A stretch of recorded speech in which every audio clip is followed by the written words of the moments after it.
Hello everyone, welcome back to the channel. मेरा नाम है शिखा और आज हम करेंगे अपनी क्लास 11th के chapter number 1 of physical education के साथ। ठीक है, तो कौन सा चैप्टर है? Changing trends and career in physical education. मतलब जैसे हम ये सब्जेक्ट ले लेते हैं फिजिकल एजुकेशन, तो वी थिंक कि इसकी क्या नीड है, क्या इंपॉर्टेंस है, ऐसा ही ऑप्शनल सब्जेक्ट है, कुछ खास इसमें है नहीं। But we are wrong somehow. बहुत ही ज़्यादा इसका स्कोप है आजकल के टाइम में। इवन हमारी हेल्थ के लिए बहुत ज़्यादा इंपॉर्टेंट है। तो इसके बारे में, फिजिकल एजुकेशन के बारे में क्या क्या चेंज हो रहे हैं ट्रेंड्स, प्लस क्या क्या करियर आ रहे हैं इस सब्जेक्ट के अंदर, वो भी हम इस चैप्टर के अंदर पढ़ने वाले हैं। अच्छा, ये जो चैप्टर के नोट्स हैं जैसे मैंने यहाँ पर बनाए हुए हैं, इसके नोट्स के साथ साथ इसी पीडीएफ में मैं MCQs, previous year question, important question सब एम्बेड करके आपको टेलीग्राम पर इसको ये फाइल आपको पूरी मिल जाएगी। तो टेलीग्राम का लिंक डिस्क्रिप्शन बॉक्स में है या फिर अबाउट सेक्शन में भी आप जाके ले सकते हो। ठीक है, और वहाँ पे आप मुझे फॉलो करके इनको डाउनलोड कर लेना। बाकी सारे सब्जेक्ट्स के नोट्स भी आपको वहीं पर मिलेंगे। और अगर कोई भी डाउट आए या फिर आपको चैनल से रिलेटेड अपडेट्स चाहिए तो आपको इंस्टाग्राम पे मिलेंगे। ठीक है, तो अब इसी के साथ हम स्टार्ट करते हैं अपने इस चैप्टर 1 को, which is changing trends and career in physical education. अब फिजिकल एजुकेशन में फिजिकल एजुकेशन की जो इम्पोर्टेंस है वो बहुत ज़्यादा चेंज हो रही है, बढ़ती जा रही है। हमारे जो बॉडी का डेवलपमेंट है वो बहुत बैलेंस होता जा रहा है अगर फिजिकल एजुकेशन को हम अपनी लाइफ में इनकलकेट कर रहे हैं तो। और हमारी माइंड के लिए भी बहुत इंपॉर्टेंट होता जा रहा है, हमारे माइंड भी बहुत डेवलप होता है इसकी वजह से। ठीक है, अब इसके मीनिंग एंड डेफिनेशन देख लेते हैं। ये बहुत इंपॉर्टेंट पार्ट है हमारी एजुकेशन का। ठीक है, और इसकी वजह से इंडिविजुअल्स की बहुत ही ज़्यादा, और इसकी वजह से इंडिविजुअल्स की ओवरऑल डेवलपमेंट हो पाती है, फिजिकली, मेंटली, इमोशनली, इंटेलेक्चुअली, है ना। तो सारी डेवलपमेंट जो है वो इसकी वजह से हो पाती है। पूरी पर्सनालिटी हमारी चेंज हो जाती है, अच्छी हेल्थ बन जाती है, हम प्रोग्रेस की तरफ बढ़ने लग जाते हैं, हमारी बॉडी में वेलनेस आने लग जाती है। और बैलेंस डेवलपमेंट क्यों कह रहे हैं? डेवलपमेंट मतलब बढ़ोतरी, हम अच्छे से प्रोग्रेस कर रहे हैं। ठीक है, तो बैलेंस डेवलपमेंट का क्या मतलब है कि ये एक तो हमारे फिजिकली बॉडी को ठीक रखेगा, मेंटली बॉडी को भी, हम दूसरों के साथ खेलेंगे तो सोशली डेवलपमेंट भी होगा। और कहा जाता है कि अगर हम फिजिकल एजुकेशन को एंड गेम्स को अपनी लाइफ में लेके आएंगे तो उससे जो है हमारा स्ट्रेस लेवल बहुत ही ज़्यादा डिक्रीज होता है। जैसे आप फुटबॉल ले लो या फिर आप बास्केटबॉल ले लो, जितनी बार भी आप उस बॉल को पटकोगे सरफेस की तरफ तो उतनी ज़्यादा आपका जो स्ट्रेस है वो निकलता है आपकी बॉडी में से, तो ये इमोशनल डेवलपमेंट हो जाती है। ठीक है, अब बहुत सारी पर्सनालिटीज़ ने फिजिकल एजुकेशन के बारे में डेफिनेशन बताई है, जैसे कि जेबी नैश ने, देखो, it deals with field of education. ये ऐसी एजुकेशन की फील्ड है जो कि बिग मसल्स के साथ या फिर बिग मसल्स एक्टिविटीज़ को प्रमोट करती है और उससे रिलेटेड रिस्पॉन्सेज देखती है ना। तो इन तीनों में से आप कोई भी एक या दो डेफिनेशन याद करके जा सकते हो for your examination point of view. अब फिजिकल एजुकेशन के एम्स एंड ऑब्जेक्टिव की तरफ हम बढ़ते हैं। एम्स क्या होते हैं इसके? बेसिकली कि एक इंसान की पूरे तरीके से बैलेंस डेवलपमेंट हो जाए, चाहे वो फिजिकल है, मेंटल है, सोशल है, इमोशनल है, इंटेलेक्चुअल है। ठीक है, intellectual which is related to your brain, reasoning power, logical power, इस तरीके से। ठीक है, तो और ऑब्जेक्टिव्स देखो, एक तो फिजिकल डेवलपमेंट किया, हमारी बॉडी जो है वो फिजिकली फिट रहे, है ना, हमारे मसल्स अच्छे से ग्रो करें, हमारे बॉडी पार्ट अच्छे से डेवलप करे, ग्रो करें, है ना, जिससे कि क्या होता है हम किसी भी एक्टिविटी को ईजिली कर पाते हैं। ओके, और साइकोलॉजिकल डेवलपमेंट क्या होते हैं कि हमारे जैसे हमारे अंदर थोड़ी बहुत नेगेटिविटी आ जाती है, हम हर चीज़ को लेकर नेगेटिव हो जाते हैं, तो उन सब चीज़ों को हटा के positive thoughts, ideas, behaviour, attitude, conduct और रिस्पॉन्सेज लेके आना, और हमारी लाइफ में जो भी चैलेंजेस आते हैं हम उनको ओवरकम कर पाए। ठीक है, सोशल डेवलपमेंट अब जो है, जैसे फिजिकल एजुकेशन में बहुत सारे लोग इन्वॉल्व होते हैं, इसके अंदर गेम्स भी होते हैं, स्पोर्ट्स भी होता है, तो उसमें क्या होता है एक इंडिविजुअल जो है वो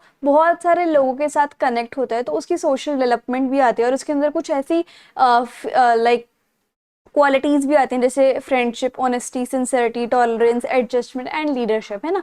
और इमोशनल डेवलपमेंट, जैसे मैंने आपको बताया था कि फिजिकल एजुकेशन की वजह से हमारा जो है स्ट्रेस रिलीज होता है ना। तो हमारे अंदर जो है हमारे जितने भी इमोशंस हैं, like hate, anger, aggressiveness and anxiety, तो ये सारे जो कनेक्टिवनेस एंड ये सारे जो है वो हमारे कंट्रोल्ड मैनर में होने लग जाते हैं, तो इससे क्या है हमारे इमोशंस बैलेंस हो जाते हैं। ठीक है, अब development of physical education in India post independence, मतलब जब हमें इंडिपेंडेंस मिली थी उसके बाद फिजिकल एजुकेशन की कैसे कैसे डेवलपमेंट हुई वो भी इंडिया में, वो हमें पढ़ना है। जब हमें 1947 में इंडिपेंडेंस मिल गई थी तो फिर ये जो जर्नी थी बहुत सारे सेक्टर्स में, जैसे आपने पढ़ा होगा इंडिपेंडेंस के बाद अपनी इकोनॉमिक्स में कि हमारी इंडिया की जो इकोनॉमी है वो बिल्कुल ही डाउनफॉल पे थी, इंडस्ट्रीज नहीं थी, सिक इंडस्ट्रीज वगैरह थी, एग्रीकल्चर में भी डिसगाइज्ड अनएम्प्लॉयमेंट थी।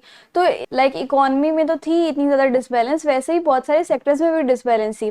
तो उसके बाद इंडिपेंडेंस के बाद उन सभी सेक्टर्स पे काम किया गया, उनकी प्रोग्रेस स्टार्ट हुई और एजुकेशन एंड स्पोर्ट्स में भी काफ़ी ज़्यादा बढ़ोतरी हमें देखने को मिली, डेवलपमेंट हमें देखने को मिली। ठीक है, हमने क्या क्या किया, इंडियंस ने क्या क्या किया, स्पोर्ट्स अथॉरिटीज़ को इस्टेब्लिश किया, बहुत सारी स्पोर्ट्स अथॉरिटीज़ को इस्टेब्लिश किया गया ताकि हेल्दी नेशन बने, स्पोर्ट्स की इंपॉर्टेंस लोग समझने लगे। और काफ़ी सारी ऑर्गेनाइजेशंस को भी इस्टेब्लिश किया, जैसे 1984 में स्पोर्ट्स अथॉरिटी ऑफ इंडिया भी बनी, जो कि स्पोर्ट्स को और जो कंट्री में बहुत सारे टैलेंट है उनको आइडेंटिफाई करती है और स्पोर्ट्स को प्रमोट करती है। साथ ही साथ physical education as a subject को स्कूल में लेके आया गया, एज अ सब्जेक्ट भी, स्कूल का करिकुलम भी, और इसमें क्या होता है, थियोरेटिकल पार्ट भी होता है जो कि हम क्लासेस में सीखते हैं और हमारी एक्टिविटीज़ भी होती है स्कूल में। और फिर बच्चे जो है inter school competition, inter state competition में भी जाते हैं।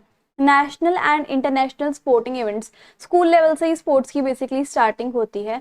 तो यहाँ पर जो बच्चे अच्छा करते हैं वो स्टेट लेवल पे भी जाते हैं, यूनिवर्सिटी लेवल पे भी जाते हैं, नेशनल लेवल पे भी, इंटरनेशनल लेवल पे भी जाते हैं। ठीक है, और उसके बाद इंटरनेशनल इवेंट्स भी होते हैं हमारे इंडिया में, नेशनल इवेंट्स भी होते हैं, जैसे कि खेलो इंडिया भी है, एशियन गेम्स 1951 जो थे वो भी इंडिया में हुए थे, और 1982 में भी, कॉमनवेल्थ गेम्स भी 2010 में हमारे इंडिया में ही हुए थे। और जो स्पोर्ट्स का इंफ्रास्ट्रक्चर है, मतलब जैसे हर एक फील्ड में टेक्नोलॉजी आती है वैसे ही स्पोर्ट्स में भी टेक्नोलॉजी आती है, तो उसका ग्रोथ हम जो है करते जाते हैं। स्पोर्ट्स का जो इंफ्रास्ट्रक्चर है उसको, उसकी ग्रोथ होती रहती है, सबको अच्छे से ट्रेन करना, बहुत सारे स्टेडियम बनाना, ट्रेनिंग सेंटर्स बनाना, स्पोर्ट्स को एकेडमिक्स के साथ कनेक्ट करना, वो भी अक्रॉस द कंट्री, और जो एस्पायरिंग एथलीट्स है जो आगे आने वाले हैं उनको बेटर अपॉर्चुनिटीज प्रोवाइड करना, है ना।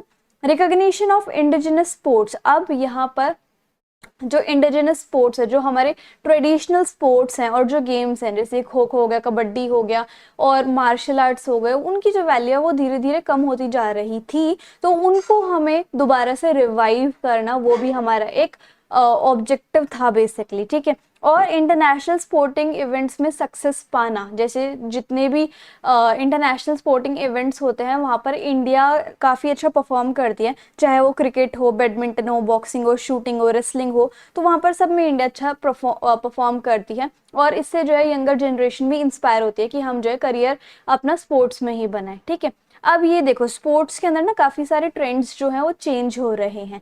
एक तो इसके अंदर हमें पढ़ना है प्लेइंग सरफेस, जो सरफेस होता है उसके अंदर क्या डिफरेंस आया है, और उसके बाद वेरिएबल गियर्स, स्पोर्ट्स इक्विपमेंट और टेक्नोलॉजिकल एडवांसमेंट। ये हम देखेंगे कि स्पोर्ट्स के लाइफ के अंदर या फिर स्पोर्ट्स के फील्ड के अंदर हमें क्या क्या चेंजेस या फिर क्या क्या नई नई चीज़ें आ रही हैं वो हम देखेंगे। प्लेइंग सरफेस देखो, तो जिस सरफेस पे पहले खिलाड़ी खेलते थे, प्लेयर्स खेलते थे, वो ग्रास का होता था। ठीक है, उसके अपने एडवांटेजेस एंड डिसएडवांटेज थे, लेकिन फिर प्लेयर्स के कंफर्ट के लिए काफ़ी सारे डिफरेंट डिफरेंट सर्फेसेस जो है वो इन्वेंट होने लग गए थे। ठीक है, तो पहले जो था वो नेचुरल ग्रास सरफेस था, लेकिन अब जो है, और ग्रास जो सरफेस होता था उसके अंदर काफ़ी सारी एक्टिविटीज़ हमें करनी पड़ती थी, जैसे वीड्स का ध्यान रखना पड़ता था, अगर वो उग जाते तो उन्हें उखाड़ना पड़ता था, पेस्टिसाइड्स, डिसीज, इरिगेशन, मोइंग, ये सारी चीज़ें हमें देखनी पड़ती थी। फिर उसके बाद हम आर्टिफिशियल पिचेस लेके आए, जिसकी वजह से क्या होता था, वो जो पिच आर्टिफिशियल पिचेस थी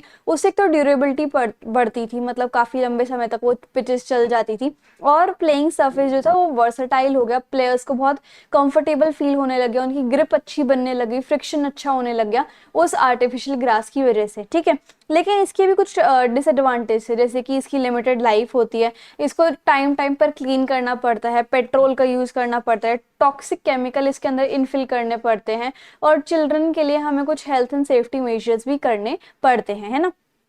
और उसके बाद यहाँ पर सिंथेटिक स्पोर्टिंग इवेंट्स भी है, वो भी ज़्यादा पॉपुलर हुए, लेकिन उसकी वीकनेस कम थी सिंथेटिक स्पोर्टिंग सरफेसेस की, एडवांटेज ज़्यादा थे और वीकनेस कम थी, और ये जो है आपकी परफॉर्मेंस को बूस्ट करने में हेल्प करता है, डिफ़िकल्ट वेदर्स में काम आ जाते हैं, और इसकी मेंटेनेंस जो है वो भी कम लगती है। तो हमने देखा कि जो सरफेस था बेसिकली प्लेइंग सरफेस, उसके अंदर क्या क्या चीज़ें आई।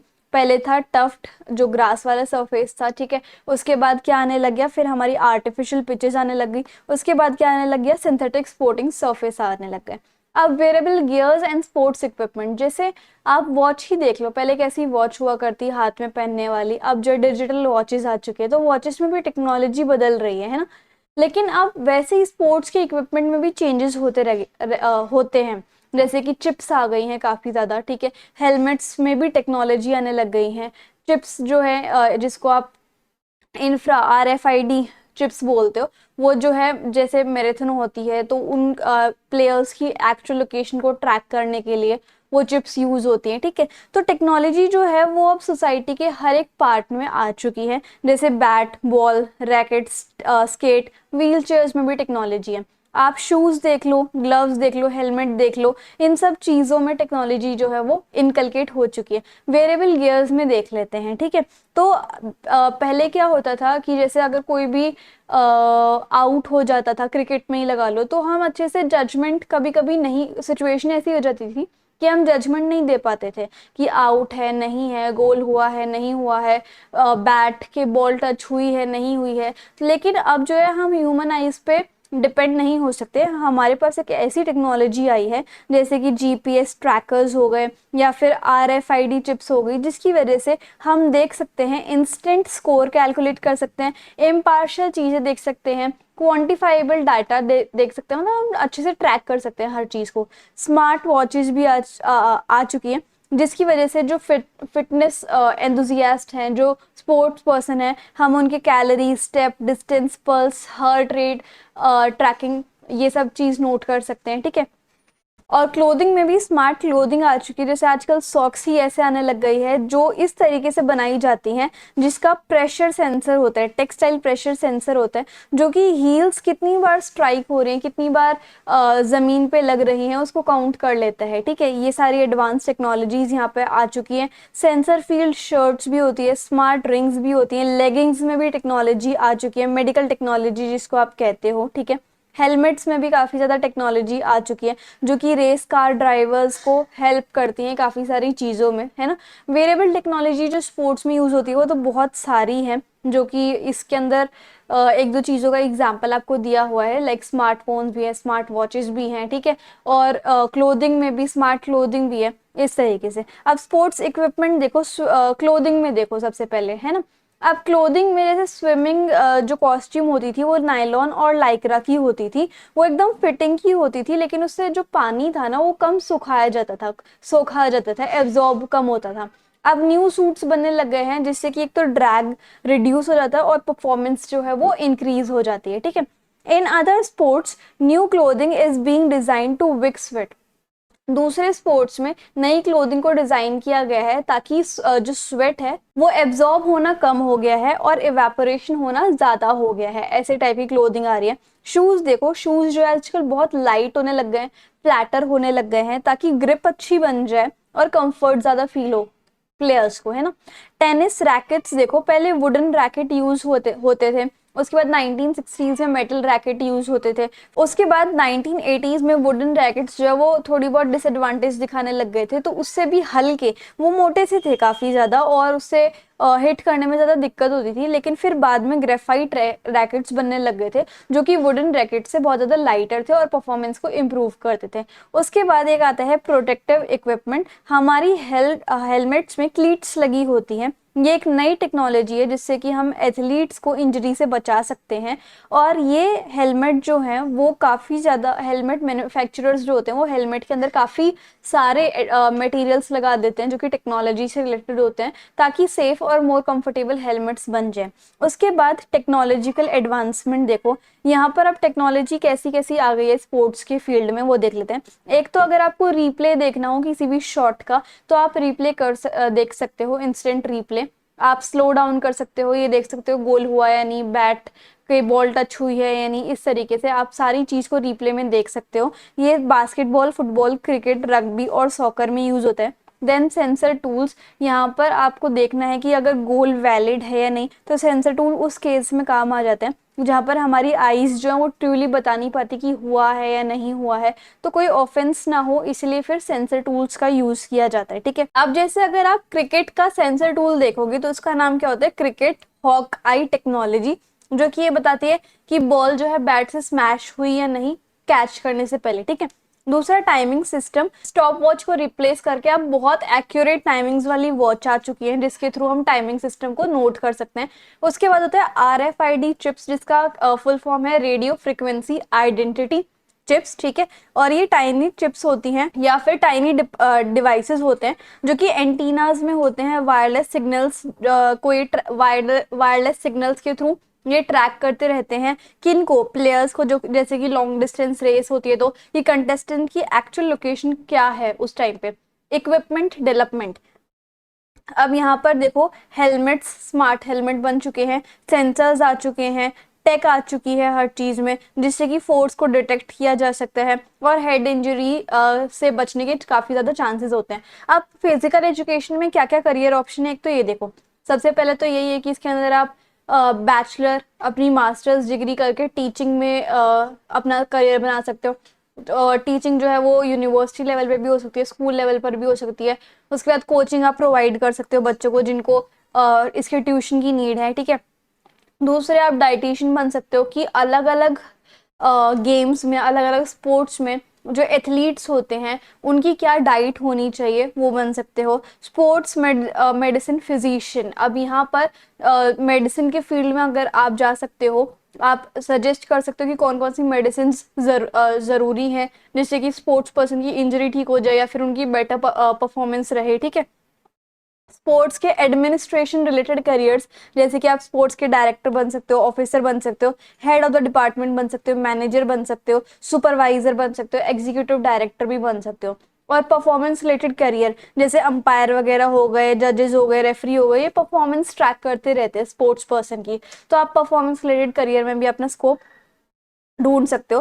फिर कम्युनिकेशन रिलेटेड करियर्स भी होते हैं, जैसे कि लोगों को बताना कि एक्चुअल कल के मैच में क्या क्या हुआ। ठीक है, ये सब चीजें, तो आप जो है स्पोर्ट्स के राइटर बन सकते हो। अपने जो एडिटोरियल्स है वो आप न्यूज़पेपर में, मैगजीन में, पीरियडिकल्स में और बुलेटिन्स में आप डाल सकते हो। ठीक है, स्पोर्ट्स के पब्लिशर बन सकते हो, अपनी स्पोर्ट्स की magazine, coaching books, text book, audio visual material, journal, periodical जो है वो आप लॉन्च कर सकते हो। फोटोग्राफी कर सकते हो, जैसे इंस्टाग्राम, फेसबुक या फिर जितने भी सोशल मीडिया नेटवर्किंग साइट्स हैं या फिर जिनके ऊपर बहुत ज़्यादा ट्रैफिक आता है, वहाँ पर आप जो है स्पोर्ट्स की फोटोग्राफी जो है पब्लिश कर सकते हो ताकि लोग जो है उनको देखें। टीवी और रेडियो पे जो रिपोर्टर्स होते हैं वो आप ट्राई कर सकते हो। अगर आपको एंकरिंग वगैरह अच्छी लगती है तो मैच के बारे में एंकरिंग करोगे, समरी बताओगे, रिव्यू दोगे, आपके प्रेजेंट जो कंसर्न्स है उनको आप बताओगे। ठीक है, इस तरीके से sales and management related careers, अब जैसे जो मैच होता है जिस भी कंट्री में होता है उसकी टिकट बेचना, उसकी सेल्स कराना, उसको मैनेज करना, ये सब चीज़ें जो है वो स्पोर्ट्स के करियर में आप देख सकते हो कि किस फील्ड में आप जा सकते हो। ठीक है, अब नाउ खेलो इंडिया प्रोग्राम की तरफ हम पढ़ते हैं। खेलो इंडिया प्रोग्राम जो है आई गेस आपको पता होगा इसके बारे में, नहीं भी पता तो अब हम स्टार्ट करेंगे। ठीक है, सो यहाँ पर देखो स्पोर्ट्स और फिटनेस जो है उसकी हमारी लाइफ में बहुत ज़्यादा इम्पोर्टेंस है। तो स्पोर्ट्स जो है वो हमारे नेशन के लिए बहुत ज़्यादा इम्पोर्टेंट है, एज वेल एज गेम्स भी हमारे नेशन के लिए बहुत ज़्यादा इम्पोर्टेंट है, नेशन की डेवलपमेंट कराने के लिए, और साथ ही साथ नेशन के साथ साथ इंडिविजुअल के लिए भी बहुत इंपॉर्टेंट है ताकि वो हेल्दी एंड फिट बन पाए। अगर हम पिछले कुछ सालों में देखें तो इंडिया ने स्पोर्ट्स के फील्ड में बहुत ज़्यादा काफ़ी ज़्यादा प्रोग्रेस की है। ठीक है, ग्लोबल प्लेटफॉर्म पे भी यंग यंग टैलेंट जो है वो आ रहे हैं हमारे सामने, और इंफ्रास्ट्रक्चर भी काफ़ी अच्छा हो गया, लाइक स्टेडियम्स देख लो, ट्रेनिंग सेंटर्स देख लो, अथॉरिटीज़ देख लो, और ट्रेनिंग भी बहुत हाईएस्ट लेवल की इंडिया में हमें मिलती है। और हम अगर स्पोर्ट्स में पार्टिसिपेट करते रहेंगे तो हमारे अंदर ट्रू पोटेंशियल आएगी। अब ये जो खेलो इंडिया प्रोग्राम है वो आया था 2017 एंड 18 में, किसने लॉन्च किया था, ministry of sports and youth affairs ने। और ये जो है इसलिए लॉन्च किया गया था ताकि इंडिया में जो स्पोर्ट्स का कल्चर है वो ज़्यादा डेवलप हो जाए और हम ग्रास रूट लेवल से, मतलब एकदम नीचे से ही हम जो है खिलाड़ियों को लेके आए, उनका टैलेंट नोट करें, उनको आगे बढ़ाएं और अपने देश के स्पोर्ट्स को और ज़्यादा हम स्ट्रॉन्ग करें। ठीक है, टैलेंटेड प्लेयर्स जो हैं उनको काफ़ी ज़्यादा फाइनेंशियल असिस्टेंस भी प्रोवाइड की जाती है, जैसे कि अगर वो अच्छा परफॉर्म करते हैं तो उन्हें 8 साल तक 5-5 लाख रुपए पर एनम उन्हें मिलेगा। खेलो इंडिया स्कूल गेम्स भी होते हैं जहाँ पर स्कूल लेवल पे गेम्स खेले जाते हैं, और टोटल 16 डिसिप्लिन्स होते हैं, जैसे archery, athletics, badminton, basketball, boxing हो गया, football, gymnastic, hockey, judo, kabaddi, kho kho, shooting, swimming, volleyball, weight lifting and wrestling. तो ये था खेलो इंडिया के बारे में। इसके कंपोनेंट्स भी हैं काफ़ी सारे, जैसे कि जिस भी फील्ड पे आप खेल रहे हो उसकी डेवलपमेंट करना, और स्पोर्ट्स का इंफ्रास्ट्रक्चर डेवलप करना, कोचिंग की डेवलपमेंट अच्छे से हो, और स्टेट लेवल पे खेलो इंडिया प्रोग्राम हो, उनके सेंटर्स बने, एनुअल स्पोर्ट्स कंपटीशन हो, टैलेंट को हम सर्च करें, डेवलप करें, और उसके बाद स्पोर्ट्स के इंफ्रास्ट्रक्चर को अपडेट करें, यूटिलाइज करें, क्रिएट करें, अकेडमीज बनाए, national, regional, state sport academies, फिर फिजिकल फिटनेस बढ़ाए स्कूल गोइंग चिल्ड्रन की, वुमेन के लिए स्पोर्ट्स लेके आए, जिन पर्सन विद डिसेबिलिटीज के लिए स्पोर्ट्स को प्रमोट करें, पीस एंड डेवलपमेंट लेके आए हम स्पोर्ट्स के थ्रू, और जो हमारे इंडिजिनस गेम्स है, रूरल गेम्स है, उनको हम प्रमोट करें। नाउ फिट इंडिया मूवमेंट, ये जो है एक मिशन है जिसके थ्रू हम इंडिया को फिट बना सकते हैं, ठीक है। और ये क्या कहता है कि हमें अपनी रोजमर्रा की जिंदगी में कम से भी कम 30 से 60 मिनट की फिजिकल एक्टिविटीज करनी चाहिए in order to make our self fit, है ना, in order to make every citizen and every individual of India fit. और ये जो मूवमेंट है इसका मिशन क्या है, ताकि हमारा जो लाइफस्टाइल है वो बहुत एक्टिव बने, हमारे बिहेवियरल जो चेंजेस हैं वो बहुत ज़्यादा एक्टिव बन जाए, फिजिकली एक्टिव बन जाए, ठीक है। फिट इंडिया मूवमेंट जो है वो हमारे ऑनरेबल प्राइम मिनिस्टर ने स्टार्ट किया था 29 अगस्त 2019 में, ये याद कर लेना, है ना, ताकि हमारी लाइफ में एक फिटनेस के लिए एक अलग से जगह बन जाए। अब इसके ऑब्जेक्टिव्स क्या हैं कि ये फिटनेस को as a easy, fun and free की तरह प्रमोट करें, फिटनेस के ऊपर अवेयरनेस लेके आए, उसको प्रमोट करें, इंडिजिनस स्पोर्ट्स को एनकरेज करें, हर एक स्कूल गोइंग चाइल्ड या फिर कॉलेज या फिर यूनिवर्सिटी स्टूडेंट तक फिटनेस पहुंचे, पंचायत और विलेज लेवल पे भी। और इससे क्या हो, इंडिया के जितने भी सिटीजन्स हैं वो आपस में इंफॉर्मेशन को शेयर करें, अवेयरनेस फैलाएं, और फिजिकल फिटनेस की स्टोरीज को एनकरेज करें। अब हमें पढ़ना है अपना लास्ट टॉपिक जो है competition in various sports. Sports के अंदर काफ़ी ज़्यादा कंपटीशन है, जैसे कि नेशनल और इंटरनेशनल लेवल पे आप देखो, एथलेटिक्स के अंदर हम देख लेते हैं, ठीक है। जैसे कि एक होती है नेशनल एथलेटिक्स चैंपियन, अभी हम सिर्फ एथलेटिक्स के बारे में पढ़ रहे हैं, ठीक है। नेशनल एथलेटिक्स चैंपियनशिप होती है, इसके अंदर 3 होती हैं, एक इंटर स्टेट एथलेटिक चैंपियनशिप, एक स्टेट एथलेटिक चैंपियनशिप, और एक इंटर यूनिवर्सिटी एथलेटिक चैंपियनशिप, और इसमें वर्ल्ड एथलेटिक्स चैंपियनशिप भी होती है। इंटर स्टेट जो डिफरेंट स्टेट्स के अंदर पार्टिसिपेशन होता है, स्टेट में डिफरेंट डिस्ट्रिक्ट्स के अंदर होता है। इंटर यूनिवर्सिटी मतलब university level championship university students के लिए, और वर्ल्ड एथलेटिक चैंपियनशिप जो है वो हर 2 साल में होती है बाय IAAF, यानी कि international association of athletics federation, और ये USA में हुई थी 2022 में।